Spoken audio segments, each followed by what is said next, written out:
Faults of Fools by Katie Blackburn, Chapter 8, Scene 2.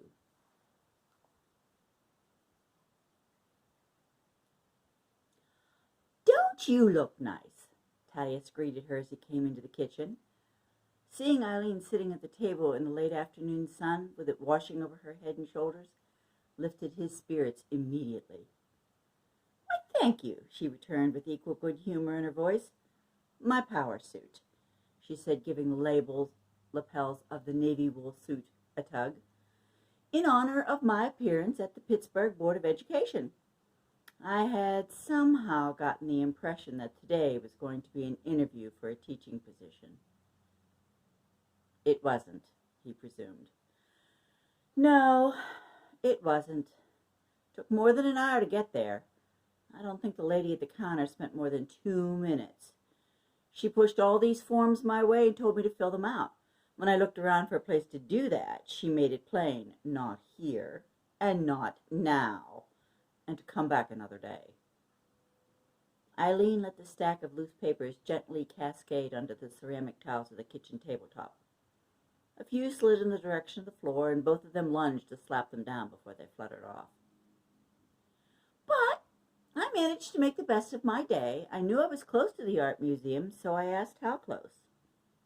"Less than a block," he interjected. "That's what she said.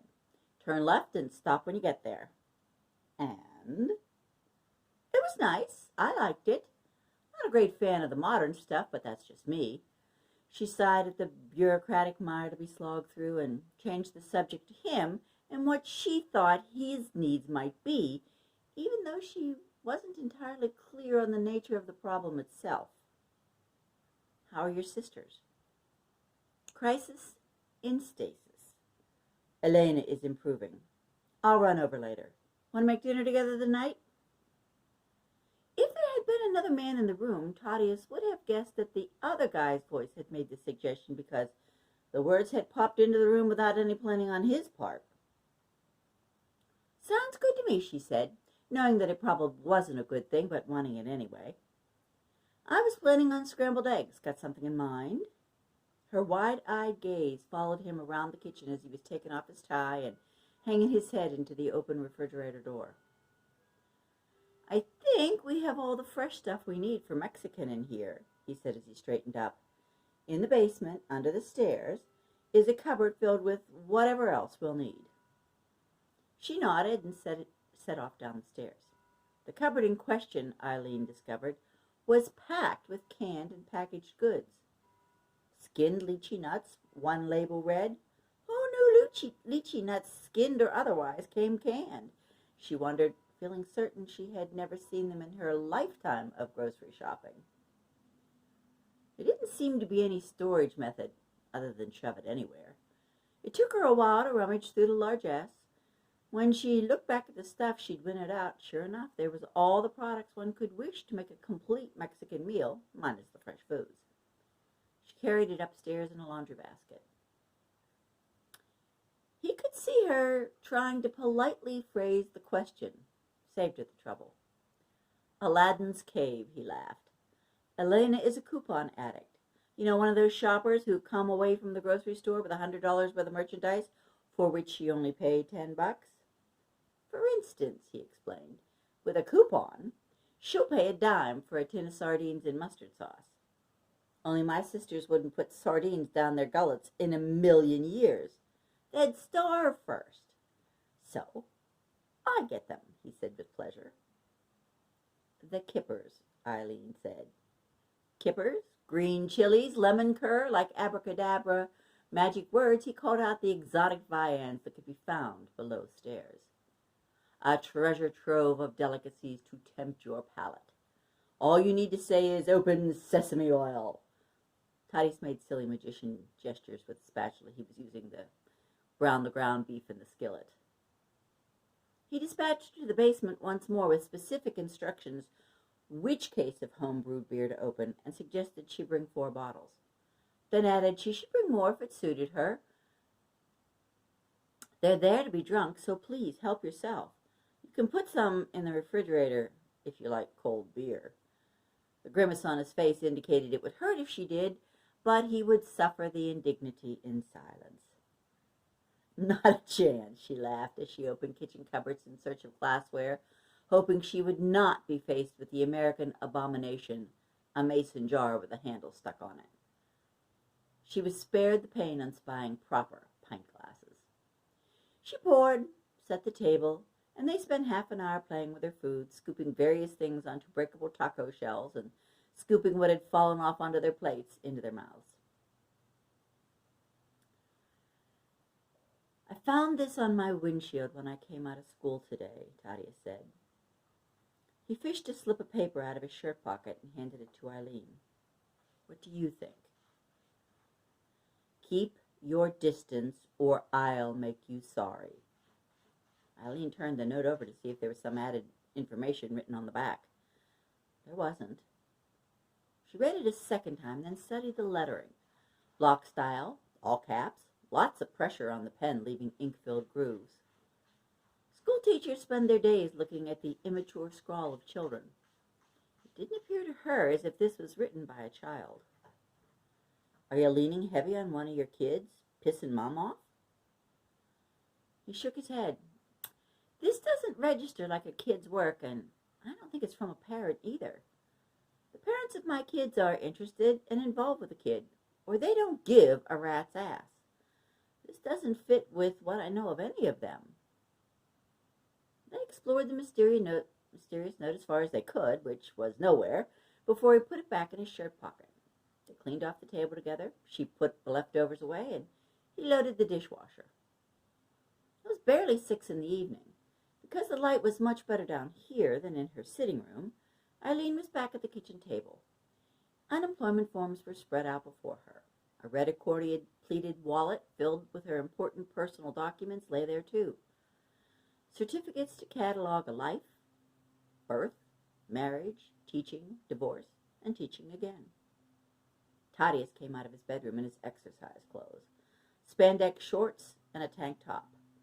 For a moment, she gave serious thought to cooing woo-woo at the sight of him. Actually, Elaine was seriously thinking woo-woo, rather liking the look of the ropey veins on his arms. The heavy blonde curls on his limbs and chest wasn't bad either. She settled for showing him all of her teeth. He leaned across the tabletop to get a glimpse at what type of questions the Board of Education was asking its prospective substitute teachers. Although some can read upside down and backwards, he wasn't one of them. He scooted around behind her chair and leaned down to read, their heads almost touching as they attempted to jointly focus on the bureaucratic requirements.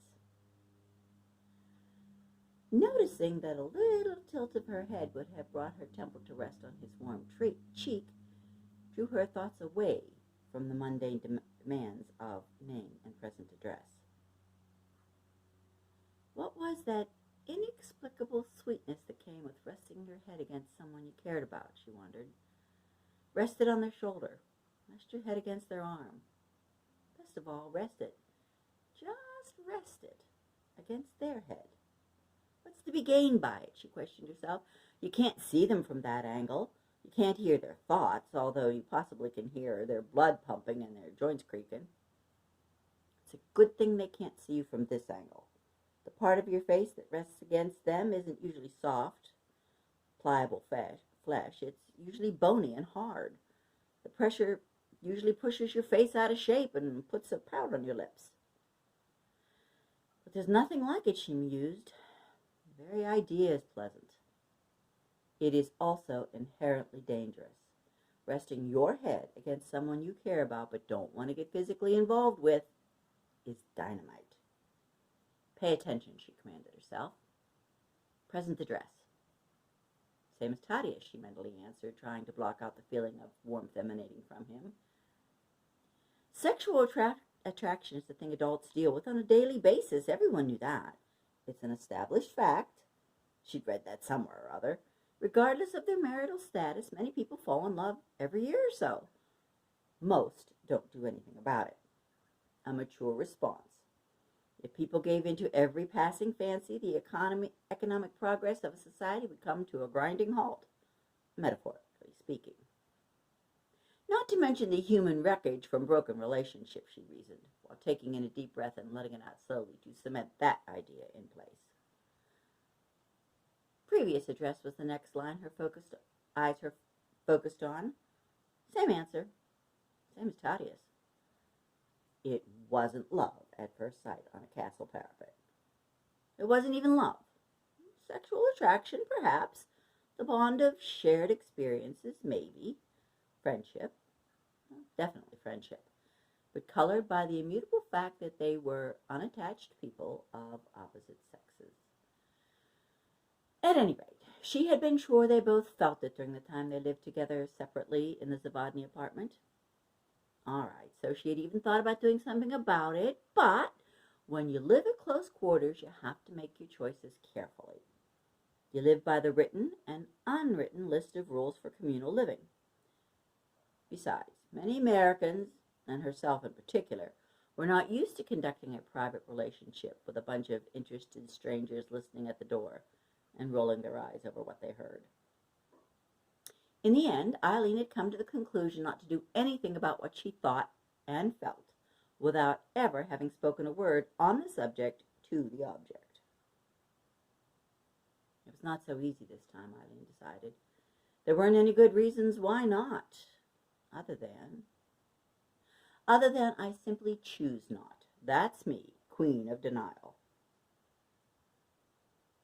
Present address, Thaddeus read. Same as mine. The sound of her breathing inches away filled his ears. Eileen had just made a sighing sound, and it was costing him his concentration. He looked it up once for his kids. They had wanted to know why Eskimos rub noses. The close contact was to breathe in the breath of a loved one. Ew, they had groaned. Who wants to inhale the warmed-over breath of somebody else? When two heads are that close together, you really can't see one another without distortion, he decided. If they're talking, most likely their voice is too loud in your ear. Of course, just now, she wasn't talking. Just making her warm breath gently travel down his bare arm as it rested on the tabletop. What's to gain by being so close to someone's face that you could practically taste the onions they had for supper? At the moment, Thaddeus found the prospect unnervingly interesting. He focused his attention. Previous address? Same as mine, he thought, and inhaled a noseful of perfumed neck. Years ago, and on not much more than a whim, he had taken scuba diving lessons. Buddy breathing, the passing back and forth of a mouthpiece while underwater, is on the check-off list for PADI certification. Divers' very lives depended on sharing breaths of air during a buddy breathing exercise, and it causes a visceral reaction when doing it. But nothing like the pleasant one that comes from having your head close enough to inhale the breath of someone you care about, he thought. If you experience it with someone you care about but don't want to get physically involved with, it is enough to make you hyperventilate. It was not going to be so easy this time. In Prague, the simple logistics of conducting a private relationship in a public place had been enough to dissuade him. He would have had to have been deeply motivated in order to put up with the wry smiles and knowing looks from their flatmates. They weren't in love, not in lust either. While it might have been nice, he had done nothing about it. Only now there were no good reasons why not. Other than I am not the marrying kind, he stated to himself. I think I'll work on this in my room, Eileen suddenly said, jerking her teddy bear head away from his cheek. She gathered up her papers and headed up the stairs. And I need to get busy with my workout if I'm going to go see my sisters this evening, he agreed, aiming his words at her departing form. He headed towards his gymnasium. As he pounded out 2 miles on the treadmill, he wondered who the hell said anything about marriage anyway.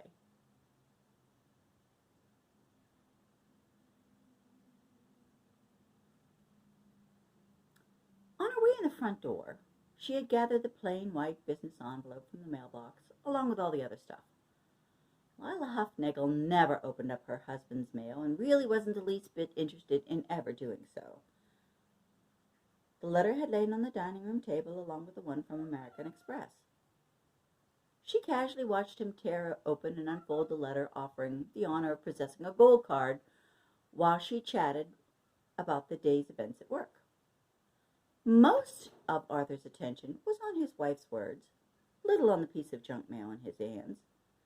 American Express computer-generated letter began by telling him what a good person he was, based on what the computer knew about him, mostly that he paid on time.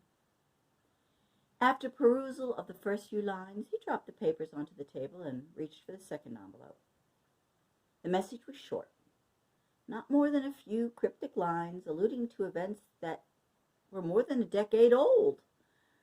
Printed, unsigned, with a Pittsburgh cancellation stamp on the envelope.